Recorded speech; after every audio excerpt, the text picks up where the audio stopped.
Dieu nous appelle à deux choses. Quand je parle de Dieu, c'est que en fait, il nous a créés et donc on est appelé à deux choses, deux faits de notre création. La première, c'est à être avec lui, à être aimé. La deuxième, c'est à faire avec lui, à être utile. Le perfectionnisme, c'est une crispation sur le faire, sur l'action. On est inquiet de faire finalement les choses qu'on est appelé à faire. Et il y a plusieurs raisons qui motivent notre inquiétude. La première raison, c'est qu'au bout du compte, on n'a pas de repère très valable sur ce qu'on doit faire. Alors, prenons un exemple. Je prépare une réflexion sur le perfectionnisme. Et je vais lire un livre d'un auteur connu. Et je vais le lire entièrement, je vais prendre des notes. Et puis au moment où je dois en faire une synthèse, eh bien, ça retentit pas en moi, ça me convient pas, ou bien j'arrive pas à me souvenir de l'ensemble, etc.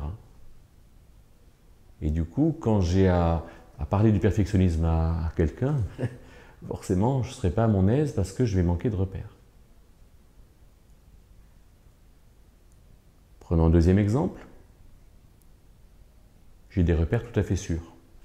Parce que finalement, il y a quelqu'un en qui j'ai tout à fait confiance, un auteur. Je comprends bien sa pensée, je me l'approprie, je suis capable de la transcrire sur papier, de la transmettre à quelqu'un sans aucune hésitation. Mais je suis tellement dépendant du regard des gens que quand les gens vont me dire que ça ne leur correspond pas, alors je vais être ébranlé, je vais être remis en question et du coup je vais me juger. Je vais finalement considérer comme mauvais ce que j'ai considéré comme bon quand j'ai choisi.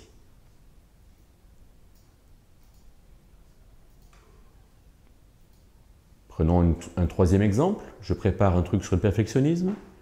J'ai un bon auteur. Je m'approprie sa pensée. Je présente ma conférence. Les gens me disent « Waouh, c'était génial, ça correspond exactement à ce que je pensais. » Plusieurs me le disent, je suis encouragé, etc. Mais un mois après, moi, je ne me retrouve plus là-dedans. Et donc, je suis encore une fois amené à me déjuger. Alors, où est la solution? La solution, elle est dans mon rapport à mon Créateur, comme toujours. Vous ne m'entendrez pas souvent dire le contraire. La solution, elle est dans la conviction personnelle que j'ai dans le moment où je suis dans le rapport avec mon Créateur. Cette conviction, je la pose, je me l'approprie, je l'expérimente, je la transmets, mais cette conviction, elle est largement amenée à évoluer. Parce qu'il n'y a que les imbéciles qui n'évoluent pas, franchement. Et donc, si un mois après la conviction évolue, je m'en réjouis. Parce qu'en fait, j'apprends avec mon Créateur. De ce fait, le perfectionnisme s'estompe, le sentiment d'insatisfaction lié au perfectionnisme s'estompe. Pourquoi? Premièrement, parce que j'ai la conviction de mon Créateur. Deuxièmement, parce que quand je transmets mon message, je sais qu'il est vrai et je ne suis pas dépendant de l'acceptation des gens ou de leur refus.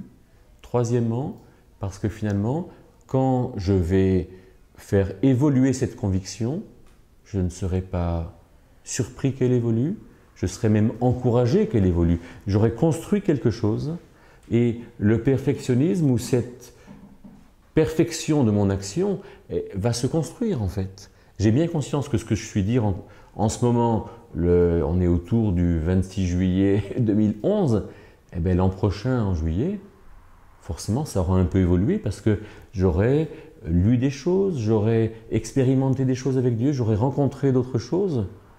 Et de fait, je ne serai pas inquiet que ça évolue. Et là, par rapport à mon action, j'aurai une véritable satisfaction qui restera humble. Parce qu'en fait, ça sera une satisfaction posée sur l'écoute de Dieu, mais aussi sur l'expérience de ce que j'ai à faire. Je ne serai pas inquiet que mon point de vue évolue, mais par contre, je serai attaché à un point de vue solide et fiable.